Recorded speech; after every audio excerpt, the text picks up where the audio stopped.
We are currently lacking in terms of the curriculum, particularly dedicated for the data center industry. I mean, if I talk about the UK as well, in the universities as well, I can tell on the fingertips there are only few universities that teach you something about the data center as part of their curriculum, or even obviously, I mean, there are only one or two universities that have the different kind of diplomas or technician kind of courses for the data centers. So we are struggling as well. Like for example, I gave the example of my module, the cloud computing module, where we have the curriculum designed in the way that we can't teach them. It's a 12 weeks module, and the curriculum is designed in the way that I can't teach them data centers throughout the 12 weeks. I can only give them the idea in the first couple of weeks or 3 weeks or 4 weeks maximum, that this is what the data center is and this is where the cloud resides, and obviously now the AI resides in the data center as well.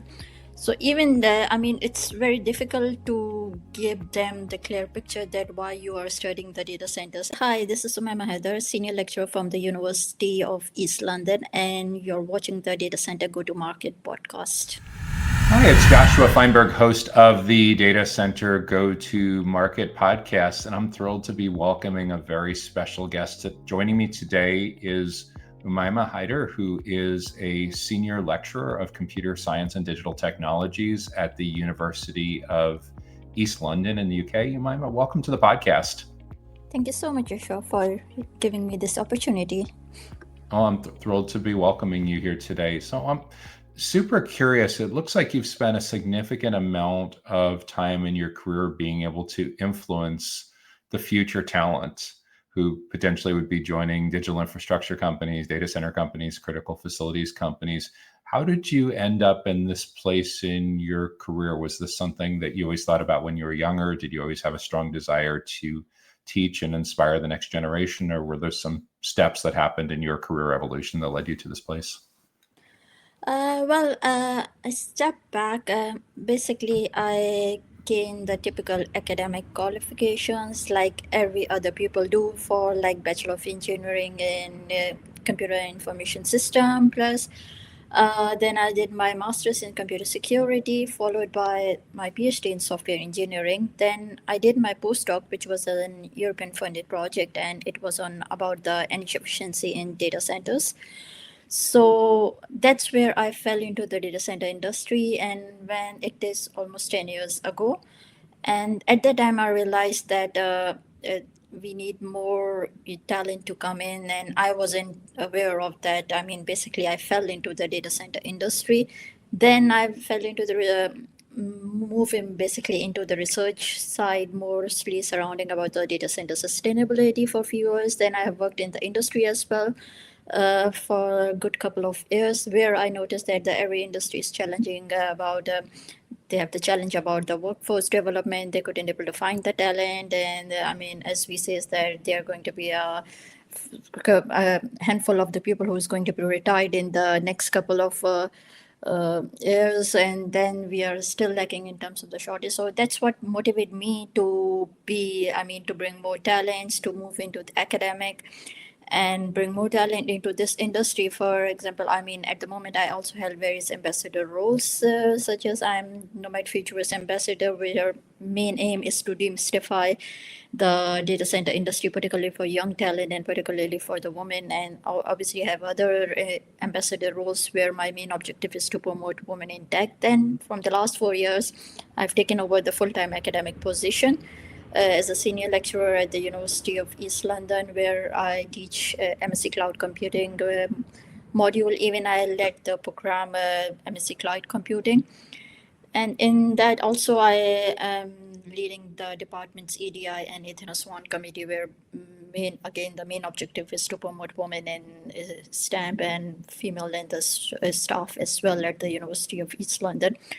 So yeah, in the nutshell, I mean, when I went to in this industry, I noticed there are shortages and these kind of things. I think so. That's the main objective for me to, as an academic as well, where we empower the talents to make them and come them into this industry. Do you think that your colleagues, do you think your peers, other professors in your university and other universities throughout the UK are finally starting to get the message that academia needs to take a leadership role in data centers and digital infrastructure. Like in the United States, for example, there's still maybe a handful of colleges, universities in the entire country that have a formal degree program of some sorts that has something to do with data centers out of thousands of institutions of higher education. And it's at a time in the United States where higher education, especially because of AI and disruption and a lot of entry-level graduates struggling to get their first jobs, higher education is really being forced to be much more accountable than it was. There was a lot of student loan type of crises and conversations going on in the last couple of years, but yet they're still very, very slow to react to having formal data center programs. Do you sense that your colleagues or your particular university is a little bit further ahead than this, or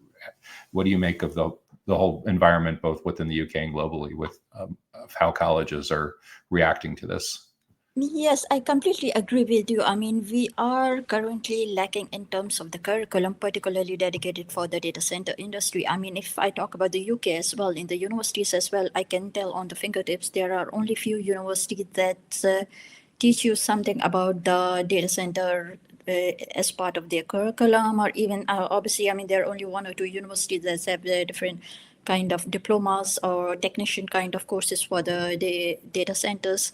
So we are struggling as well. Like, for example, I gave the example of my module, the cloud computing module, where we have the curriculum designed in the way that we can't teach them. It's a 12 weeks module, and the curriculum is designed in the way that I can't teach them data centers throughout the 12 weeks. I can only give them the idea in the first couple of weeks or 3 weeks or 4 weeks maximum, that this is what the data center is and this is where the cloud resides, and obviously now the AI resides in the data center as well. So even I mean, it's very difficult to give them the clear picture that why you are studying the data centers. And it is at the moment, as you said, I mean, we are lacking in the curriculum. It is not specifically designed that the data center should be part of it.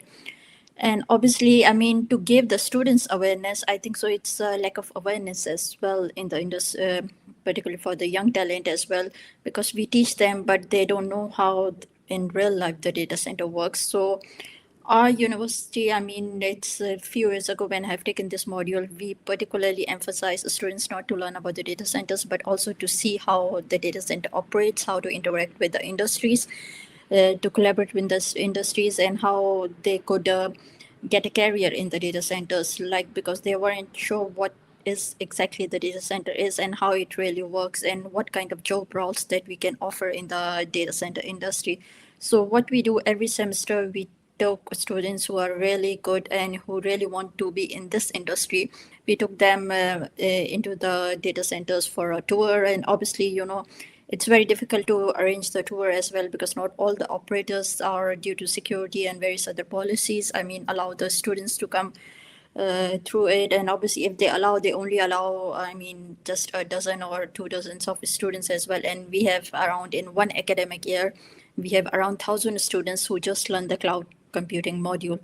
So this is some of the little bit small steps that we at the University of East London have taken to just to get the talent into the industry in some way. Or the other thing we do is that we also do the hands-on workshops as well within the university, where we invite industry experts to tell them that what's happening in the industry, and to raise an awareness among the students as well, that how they could get into the data center industry and how they are enjoying this while working in this industry. So as I said, I mean, it is one of the biggest challenges that it's not all the universities are taking these kind of steps, particularly to get into this industry.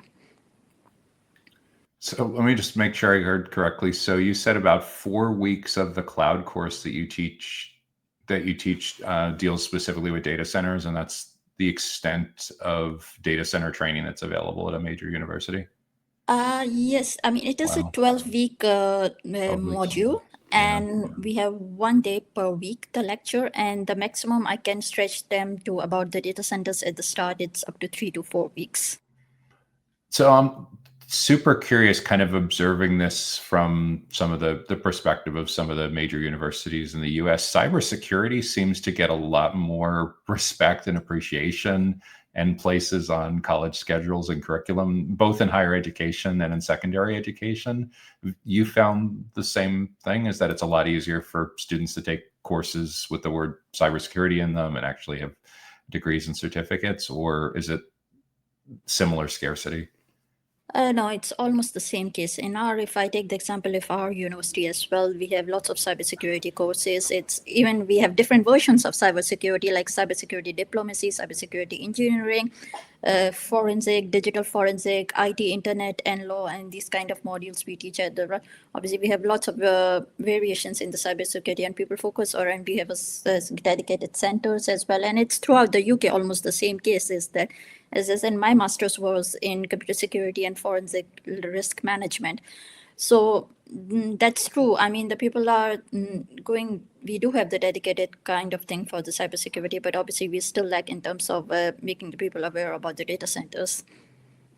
Because, data centers are a subset of cybersecurity in the same way that data centers are a subset of cloud. And even we track 57 different business models in the data center ecosystem at DCSMI, 22 of which we consider data center technology. And within those 22 business models, we consider cybersecurity one of those 22 areas. And we place physical security along with the facilities side, about 12 or 13 different facilities. Yes, and obviously it's about the network security and these kind of things. If you take the example, I'm not sure you're aware of that 3 days ago on Monday, we have a major outage of the AWS.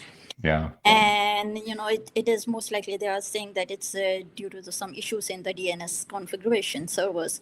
So now you can see that what's the impact that has happened to it, the outage because of that. I mean, if I take the example of the UK only, how much heavily we rely on the AWS is that I talk only particularly about the public sector of the UK government in the last decade has, around 190 contracts with AWS, which is worth about 1.7 billion pounds. And it has their key ministerial departments in that, like Home Office, you have a Department of Work and Pension, you have HMRC, Ministry of Justice, and so on. And due to this outage, HMRC is quite heavily affected. Some banking applications in the UK, like Lloyd's, I'm the user of the Lloyd's. When I used to do the transaction, I said, I noticed in the Monday morning, it wasn't working. So now you can see it's not about we only talk about the sustainability, something is the resiliency as well. Then I was reading one article a few hours ago somebody posted on the LinkedIn or something. They says, okay, it has happened because AWS, I think so a while ago or something, wrote something about that. They says that they are automating the things and they laid off their DevOps engineer, 40% of their DevOps engineer, so that they move into the AI automation, and they are calling it as a self-healing infrastructure, which is based on the AI automations. Obviously, they train what they have seen it. But if it was the humans who will be seeing the DNS configuration issues and these kind of things, so they were saying that they have a deep system knowledge. They know how to behave quickly rather than what we have trained the AI to do that. What's wild about the root cause of this being DNS is, if you think about Amazon as a company before it was even AWS, dates back to the 1990s. It got into Amazon Web Services about 10 years after that, in like the 2005, 2010 timeframe. DNS has been around so long. Early on in my career, I worked in enterprise IT, got the Microsoft Certified Systems Engineer credential. I remember taking the TCP/IP training, and DNS was covered in there. So you would think that with a part of IT infrastructure that controls how IP addresses bounce around with the domain names, that they'd be so ridiculously good at this, and all possible fault tolerance built into it, this would never be an issue. But what's interesting too is I speak with sales and marketing professionals and a lot of founders and entrepreneurs in the colocation business. And one of the pieces of advice they always ask me for is how to position their services relative to public cloud, because it's a sales objection they run into all the time, is that clients seem really content. And we talk about, okay, bring in the CFO and talk about the bills. Everyone knows about the horror stories with the financial costs going way out of control. And there's all this, but yeah, it's super interesting. Is this something that you think you'll get to talk about very much with the students on choosing colocation, choosing premise-based, choosing public cloud? Yes, definitely. I mean, we do make them aware of that, what types of data center is, what are the advantages and disadvantages if you move to the cloud-based or in-house, or you're using the AI infrastructure for the AI purpose as well. Obviously, I mean, we do give them a thorough insights about how the networking works within the cloud-based services. Particularly, we focus on the AWS because we lead them towards the AWS Cloud Foundational certificates, the way we teach in the 12 weeks of the this module. So, but obviously, I mean, they need to be get insight about the networking as well. They need to get insight, particularly about the security and what's the responsibility model says about the AWS. One of the questions that I ask pretty much everyone that comes on the podcast is I always ask them for what they would talk about with young people, typically teenagers or college students that approach them that have heard about the data center industry. Because compared to 5 years ago, the data center industry is way more famous than it was known even as recently as the 2010s. And it would be the scenario of like talking to a son or daughter, a niece, a nephew, and a student who's in some kind of secondary school or high school who's heard about a friend or family member or neighbor having this great career in this space, and they're curious about opportunities. You're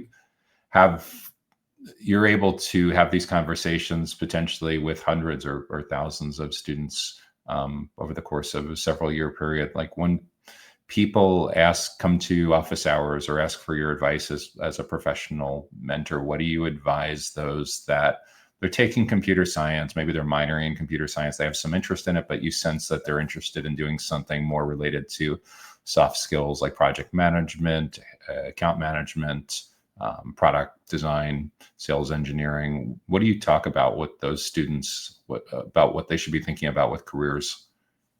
Yeah, as I mentioned, I do have some ambassador roles as well. I share one example. I mean, when I go to particularly secondary schools, first I'll talk before the university. I mean, secondary school girls, I mean, they are in the age, you can say 12 to 16 years kind of thing. They're about to think about, it's the stage where they started thinking about their career, where they want to go in.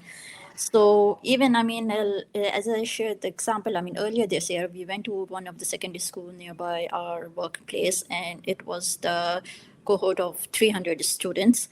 And in that, I mean, when we asked them, do you know what is data center is, and are you aware of this word? Nobody raised a hand about this. But when we ask them that, do you watch YouTube, do you watch Netflix or everything, or any kind of applications or these kind of gadgets, so everybody raised the hand. So, I mean, this is where we drive the students. I mean, but if it is for the secondary school girls or pre-university students, so to tell them this is how, if you take the selfie, how it works. I mean, how it goes to the cloud, how it's reside, even if you don't use the photos, or even, I mean, if you take any kind of, you use WhatsApp messages. I mean, where it goes to, particularly in the UK, if it is go to Sweden's data centers, and how the Facebook works and all those things, because they Facebook, Instagram, and these are the things they all use it. So this is, we try to tell, I mean, I normally try to tell them what is the underlying infrastructure is behind that. If you talk about the from the university perspective, when somebody comes and says that, okay, I mean, normally, I mean, I say it's not only with the IT or the computer engineering professionals that can go into the data centers. It's a diverse field. If you want to be in the project management, you can go. If you want to be civil, mechanical, electrical engineer, even if you're from the finance and various other backgrounds. I mean, it's a very fascinating industry that if you move into this industry, if you get in the industry, and if you are in one particular role, like say if you went to the project management or something, but by the time you learn that how the technicality of this infrastructure works, and how it's a very good opportunity to move from one role to one other role within the same industry. It's not necessary that you need to move out to any other industry to get some kind of other experience in another role. So in this industry, there is a diversity of various roles. I mean, you can have, I think so I was reading some of the articles, they say, I mean, the UK government also need different roles in the data center industries. They have 40 different roles in the technical kind of things, and the 70 something different roles in kind of the management or the operational management kind of things. So you have lots of diversity in this industry to get into it, this how it works. And obviously, I mean, it's the industry which is, we can't say particularly after the COVID, I mean, we have the multiple folds of increase and lots of innovations happening in this industry. And in the next 5 or 10 years, we are not saying, we can't see that anything is going to be decline in this sector. One of the interesting yet not so positive trends that I've observed in the UK among a number of the data center industry professionals that I've hosted on this podcast is it seems there's a lot of pushback against the data center industry by the mainstream media. A bunch of colleagues that I know were commenting pretty vocally about a story in the BBC 3 or 4 months ago about too much water usage. Another entrepreneur that I know that founded a company called Deep Green was talking about, he wrote an opinion piece in the Financial Times explaining that the UK needs to get a lot more aggressive and proactive if they want to take a global lead in heat reuse. Has any of that kind of public opinion, community activism, has that filtered into the consciousness among the students that you have in your classroom or the students that you talk to when you go out in the community? I haven't noticed. I do have, as I said, when I teach them about the data centers, we do have one kind of section is about the sustainability in terms of energy efficiency and water consumptions and these kind of things. So a couple of students sometimes do come. I mean, when I remember last year when I was teaching them, and there was one article by the BBC on the purpose that data center is water thirsty and this kind of things, or power hungry, or these kind of those. The students do come to me and they ask me, but if you this, what happens? But I mean, we have, as I said, there's two sides of the coin. I mean, how could we efficiently use it? I mean, we can't deny, even as we see the AI is coming up, we can't deny its automations, or we can't say, no, we can't use any of these elements. I'll give the example of the same thing. I mean, when the few decades ago, the calculator comes, people says that the humans might stop using their brain or this kind of things, but it is working well and smartly and cleverly how you work. And even the same thing, the chat GPTs work. Even the students use the chat GPTs. This is also one of the examples I gave them, that what's the underlying infrastructure behind this chat GPT as well. So, I mean, they are, but they knows that, I mean, this data centers is providing them the digital services. They are making their life easier. So there are pros and cons, obviously, but how you smartly or cleverly you take this up. So I don't see many students or something, they are getting demotivated about this, that, okay, it's water consumptions are power hungry, but they know there is other way around to make it more efficiently to keep up and running.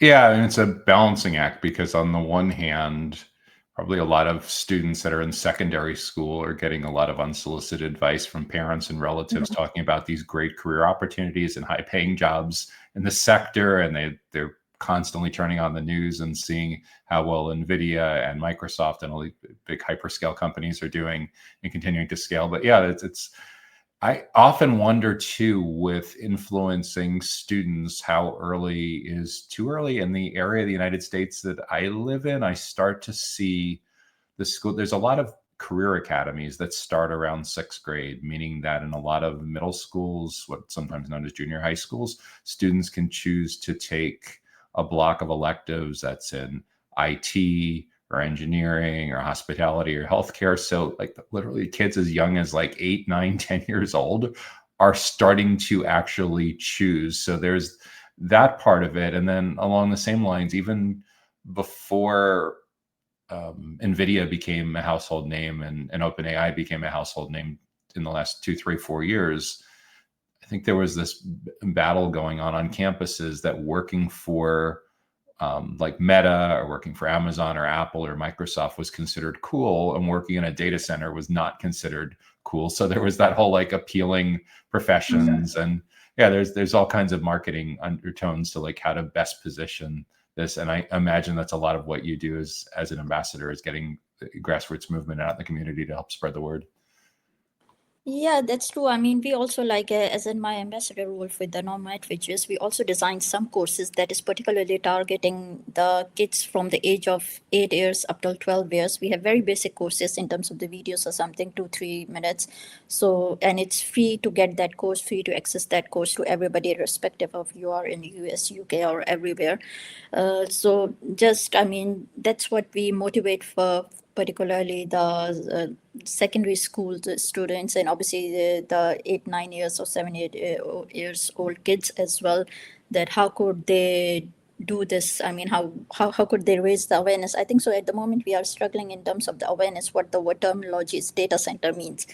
Anyway, in any other way, as I said, they are accessing the data centers, but they weren't quite clear that how they are using this in their daily life.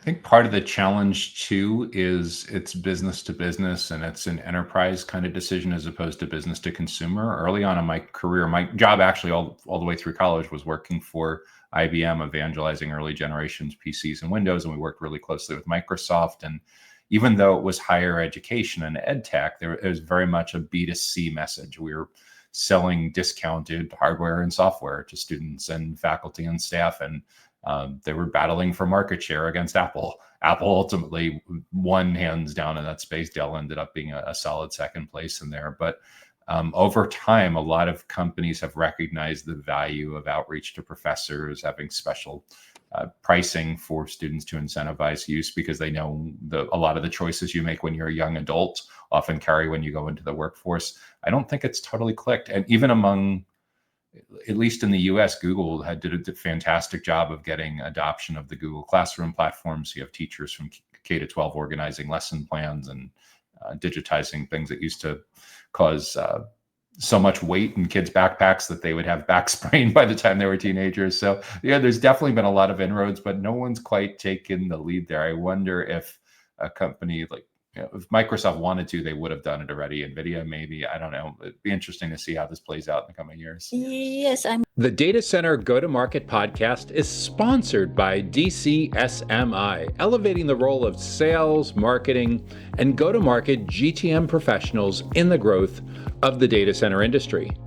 To stay informed about upcoming episodes, make sure that you subscribe to the Data Center Sales and Marketing newsletter on the DCSMI website that can be found at www.dcsmi.com.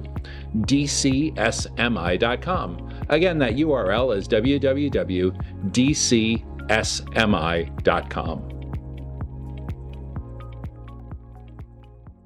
I mean, if you know that Microsoft, I mean, I don't know, I'm sure it is accessible through internationally, but Microsoft, I mean, end of September something, they launched a course, Introduction to Data Centers. It's very basic, and it can be done by the secondary school students as well, and it's completely open source and everything. They have given the lots of activities, slides, and everything to access, and the videos as well about introduction to data centers as well. But I think, I mean, obviously it is not as the part of curriculum as we discussed earlier on, that at the moment in US as well as you said in the UK, and I know in other regions as well, we lack in terms of the curriculum. If I give you one more example at the GCSE level where we have the ICT as a subject, right? When I went to the same school where we have given the lectures, and I even the ICT teachers comes up, and I have seen the ICT curriculum as well. When I go through their books and everything, they do have all the elements about the communications, networking. They do have the elements about programming as well. Now they have introduced basics about the AI as well, like supervised and unsupervised learning, and basic concepts about the AI as well in the last few years. But again, they haven't introduced anything about the digital infrastructure or the data centers in the curriculum. And that's what the tutors were saying me about that. We can teach them or something, but again, the problem is come across that the students really want to see that how it works in the real life, how the data center operates. They know if they go to the banks, if they want to adopt a banking job or something, they normally go and visit the banks or something. They know what's the day-to-day job of the banks are. For example, if they, like some students says, they have visited the Coca-Cola industry or Coca-Cola factory as well, they know how the Coca-Cola produce, but they don't know how the data center industry works in the practical. Yeah.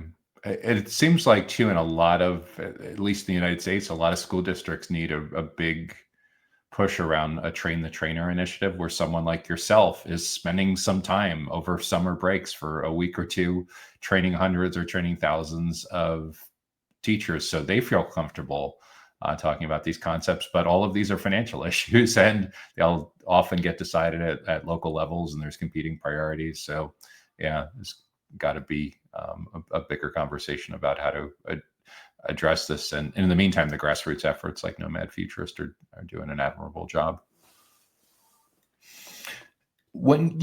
So we talked a lot about people that are young in their career. What about someone that's more mid-career? Maybe you worked with them 10 or 15 years ago. You haven't seen them in a while. You run into them at a conference or in the airport, and you used to be pretty close work colleagues. You sense that they're a little bit burned out. So in the course of sitting down and having coffee, what do you think you would talk about with that individual to help them get back on track with their career? I think, I mean, this is from our industry side as well. I mean, if we talk to them, we need to make them motivated or make them appealing kind of things that this industry do accept the people from the transferable skills as well. Like, it's not you should have the 10 or 15 years of experience, then only you can get into the data center industry. If you are, let's say, I mean, there was some podcast happens a week ago or something, and the people who are semi-professional volleyball player and the people are in, you can say, a primary teacher, they get into the data center industry and they are enjoying that. So we need to set them or give them some real life examples how the people are there and how they're enjoying this industry. So it's not necessary you need to be a fresh graduate or you need to have a 10 to 15 years of experience in the data centers industry, but you have in other industries like in, you can say, in the armed forces as well. Even, I mean, if you want to move into the industry at the mid-career level, I mean, there are lots of opportunity for you to enter this industry, and you can easily adopt the changes and easily adopt how the market works in this industry. Yeah, it's another interesting challenge as well, that I'm not sure that there's a great industry-wide answer on this, but as you see companies that are financially motivated that often lay off significant parts of talent that are typically in mid-career, and trying to figure out where those individuals can fit in and retrain with new jobs. And part of it's a cross-skilling, part of it's a retraining, part of it's managing expectations with people that if their compensation was at a mid-career level, that they may have to take one or two steps back. I mean, Hollywood has poked fun at this a little bit with, there was a movie years ago with Vince Vaughn and Owen Wilson where they go to be interns at Google.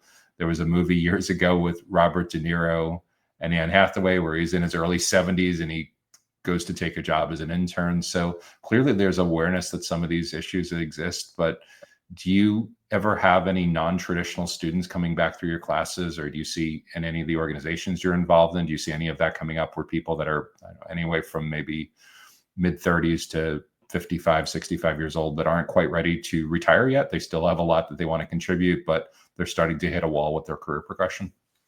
Yeah, I have one good example about in terms of the students as well, because we run some kind of conversion course where the people from non-IT background can come take us the MC Computing or MC Data Science and AI course as well.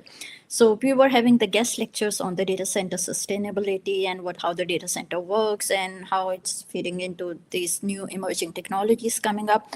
There was one student, and she's, I mean, in, you can say it's mid-40s or this kind of thing, and her background is from nursing. So she attended that guest lecture, and then she spoke to the guest lecturer as well, who is from the industry, and talked about lots. I mean, was quite interested in this industry to get to know more about this. And I was totally surprised that she wanted to do the project on something related to data center sustainability and want to get into that. And more interesting is that she come up and whatever she learned in the guest lecture, whatever some things research about the data center industry, it's just a 1 hour lecture that she has attended. And she came up with writing a very good blog on this, which I was completely surprised. Although she is from the nursing background, she hadn't learned or anything much about the computing before she came to the University of East London. So we have lots of good examples as well that, I mean, how, as I said, like, for example, I was talking to the guest lecturer when I went to the same school for the 300 students, I said that, I mean, if even 3 students or 10 students from 300 students get into the data center industry, that is 1 or 2% or something like that. So we did our job. I mean, at least somebody have changed their mind, get into the industry, and then obviously they are going to spread that further. That sounds a little bit like the emerging trend I've seen in the US the last couple of years, where prestigious universities that have a strong brand in higher education start up these parallel programs, these certificate programs that are much quicker than a degree. There's still a significant financial investment, but I think they are actually designed more for people that are already working. It's significantly less of an investment than going for like a master's degree or something like that. They're usually 6, 12, 18 weeks. But yeah, I wouldn't be surprised at some point, knowing your background and your love of teaching students of all different ages, that the dean of your school comes over and says to you, hey, would you be interested in teaching this accelerated program for people that want to get into the data center industry that are coming from a financial services background, or in this case, what you mentioned, a healthcare background? It seems there's pretty strong demand. I see sponsored posts for this on LinkedIn all the time. Yeah, it's not about the financial, I would say. I mean, we do have certain kind of fundings, particularly in the UK. That's what we call a knowledge exchange funding kind of things. And this is something that our job is, I mean, it is internal fundings. I mean, if we're able to get it, I mean, just to get them, I mean, people from the local communities, people come from non-IT backgrounds or something, we can do kind of a very short CPD courses just to raise the awareness about the data centers. So this is what we do also. I mean, running 2 or 3 days of kind of workshops for the people nearby our workplace, or even for the students outside our school or outside our department, like if they are from business or they are from health sector and this kind of thing. So this is what we normally do within our department to raise awareness about the data centers. Just to run the 2 or 3 days of workshops and then gets them to take them to the data centers and how it runs. So, but obviously we need the industry as well, particularly the data center operators as well, to complete this loop of training as well, to get to know that what's happening on their sites and what they are expecting.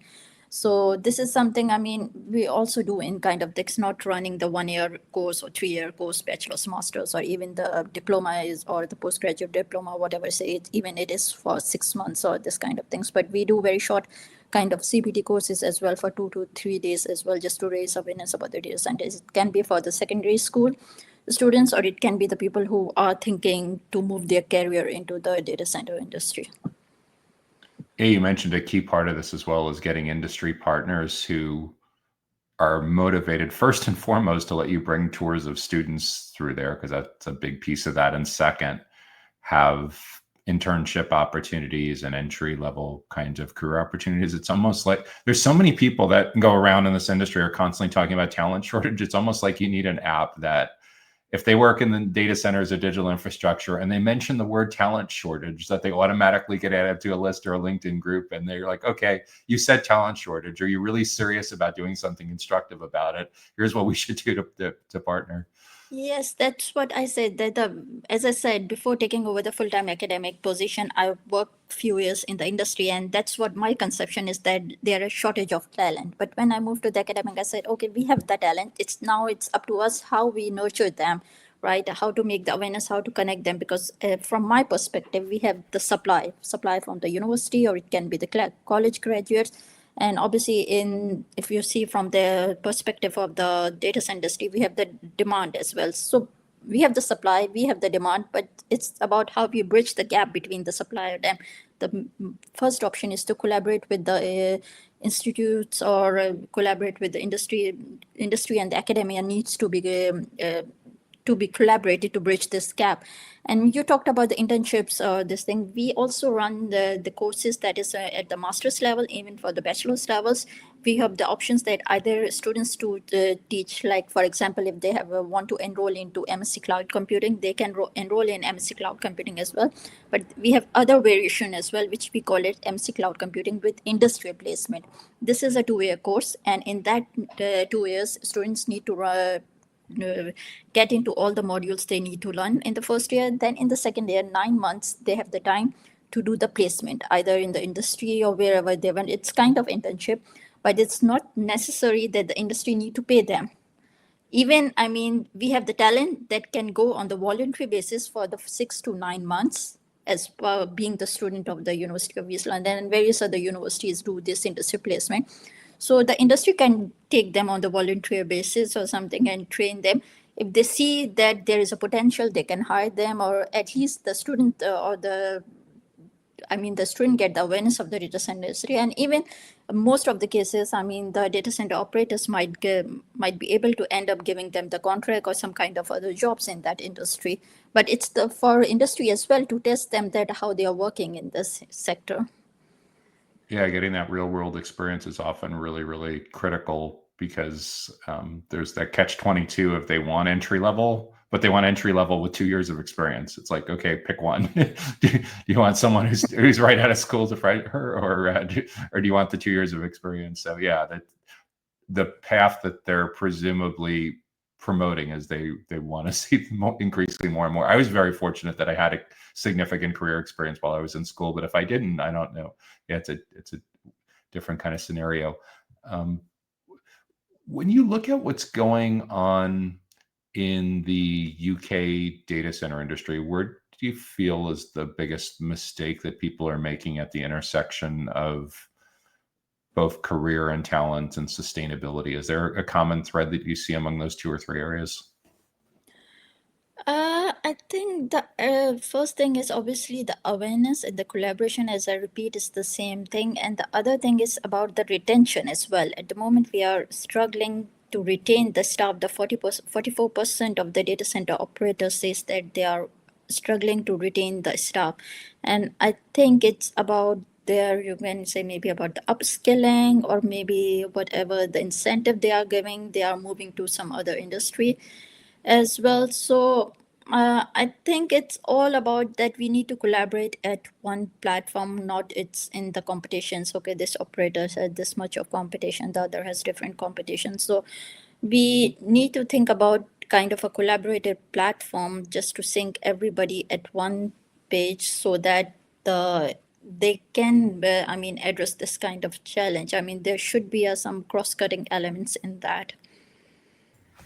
Yeah, challenge is. Sure, I answered your question, but the challenge with all of this is standardizing across so many different kinds of disciplines, across so many different kinds of jobs. I was talking before about 55, 60 different business models and 5 or 10 different kinds of predominant jobs and all of that. There's a lot to standardize. I think what I see happening a lot anecdotally as well is there's, in the last 3, 4, 5 years, as the data center job market has really heated up, there are a ton of data center specific recruiters now globally, specialized, some working throughout different sectors within data centers that are even so specialized that it's like data center construction or something like that. And then there's other just data center recruiters. And I think a lot of what happens is recruiters are constantly looking to take talent out of current jobs and offer them financial incentives to move to other jobs. And that's that zero-sum gain kind of that you were talking about, that it doesn't really solve the talent problem, and it just makes employers paranoid about losing talent and retention. Yes, you talk about the recruiter. This one thing click in my mind. Last week there is one report that was launched and backed by the UK Parliament, and it is in collaboration with the Microsoft. And I think the title is how data centers can power regional opportunities and growth. So in that, there was one interesting recommendation that has been given to the parliamentarians, and it was backed by the MP. And as I said, the parliamentarians and Microsoft is strongly supporting that. So they said that we should have a dedicated minister that should be tackling around about the data center infrastructure in UK. Because if you see in 2025 only, UK attracted around 75 billion pounds of private investment for data centers, and it is at the moment is third worldwide behind only the US and the Germany. Yeah, that's really interesting. In the US, they would call that probably like a cabinet level appointment or quasi cabinet level appointment. And about 10 years ago, it started to be very common that the White House would appoint like a cybersecurity czar, whose entire job was to influence national policy out of national security interests on how they looked at cybersecurity. But yeah, I haven't seen there's been talk about similar kinds of roles on the fintech side with like digital currency, cryptocurrency, but I haven't really seen anyone talk at the national level about having cabinet level, like in the US, maybe it would be under the Department of Commerce or something like that. It looks like it gets taken up, I think, more by private industry associations, conferences, and ecosystems. But yeah, you're right. So much of government policy is either especially when you look at power consumption of the data center industry approaching or getting past 10%. If you look at the need to build out a lot more utility grid infrastructure, you're looking at adoption of alternate fuels and modular reactors. And yeah, these are big national policy issues that have to be figured out. Yeah, that's true. Obviously, we are all talking about the AI investment, obviously, with some collaborations with the US as well. And we have the AI Opportunities Actions Plan as well. But we are taking how to make our day-to-day workflows and these kind of things based on the AI, how to automate the things. But obviously, we need to think one step behind, as this is the underlying infrastructure behind this. How we are going to build that infrastructure is the same thing. Like the students know how to use the YouTube, Netflix, but they don't know what's the story behind this, what the physical infrastructure is behind that. Yeah, the challenge too is like you're going after educating students on data centers from a computer science perspective, but you could make a pretty strong argument that engineering schools should also have their version of education for that. There's probably like political science, business ethics kinds of classes that should be addressing these kinds of issues as well. So it's really as multidisciplinary in the industry as the approach across academia probably needs to span way more than just the one part of the technology side. Yeah, that's interesting. I was discussing this with our director of education and experience. A few months ago, we says that if we try to launch some particular dedicated data centers courses or this kind of things, in that we need to be across multidisciplinary. We need to have someone from the electrical engineering department. We need to have someone from the mechanical engineering. It's not only the IT that's going to work out to build up this course, as you said. And obviously, we need something from business as well, from the financial modeling or impact as well. We can have someone from the social sciences as well. About this thing and environmental, if you can see from the environmental perspective as well. Yeah, the business finance angle is a big one to think about as well. I come across like two different kinds of financial executives in this industry from time to time, ones that are a little more internally focused and one that, for lack of a better word, are like professional fundraisers where they're constantly working on the next funding round to scale their business because the industry is so capital intensive. But yeah, it really, really is. There's easily 5 or 10 different disciplines that would cut across different departments within a university. And it seems like your discipline is top of mind coming from computer science, but yeah, it's so much bigger. Yeah, obviously we can, and from the computer science, we can only talk to them about the IT operations and the infrastructure side. But what about the M&E infrastructure? Yeah. I have people on the podcast all the time talking about power grid and energy type of issues. So yeah, getting the engineers involved is super mission critical at the risk of a bad pun with all that. The final area that I wanted to ask you about today is how do you envision your role as a college professor influencing the next generation changing in the next 2 to 4 years? What do you think might change? What do you think may stay the same when you look into your crystal ball about how you go about influencing and teaching students about these opportunities? I think that things are changing. Like as I said, we are taking certain measures about making them awareness in terms of the guest lectures. We are making them awareness in terms of taking them to the data center tours. Even we also invite them to different like data center worlds, data center dynamics. Different kinds of events to get and attend, and to even sometimes like I also give my students the opportunity to have been in a couple of panels which is related to workforce development, to tell them that what they know about the data centers and how could they get into this industry. So if I compare when I entered the data center industries, this is not much in a wider vision. This thing has been taking up, or even, as I said, I fell into this industry, so it wasn't much at that time. But the things are improving getting pace, but I think it is not at the same level as the demand we have at this moment. So, I mean, just to kind of conclude or something, so I mean, I always say is that to every data center operators, whoever is listening, that we have the talent. Let's collaborate and come at one platform. That how could you take this talent into your organization? Yeah, to a certain degree, it's a marketing and awareness issue on multiple fronts. And even when you're talking about like taking the students through to tour the data centers, if I was teaching a college course, I'd probably love to have industry professionals come in as guest lecturers from time to time. But you're literally competing for schedule time with their commitments to going to the industry loves conferences.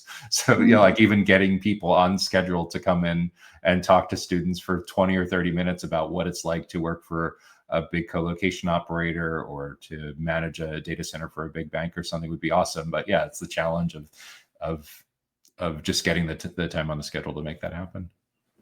Yeah, I mean, that's what we normally ask the industry professionals. I mean, they should spend try to spend 1% or at least 2% of their time just to raise the awareness with the young talents that is coming up, as you said, either in the guest lectures or even as kind of webinars, podcasts, or whatever it is. I mean, as just kind of a role model for them. Yeah, absolutely.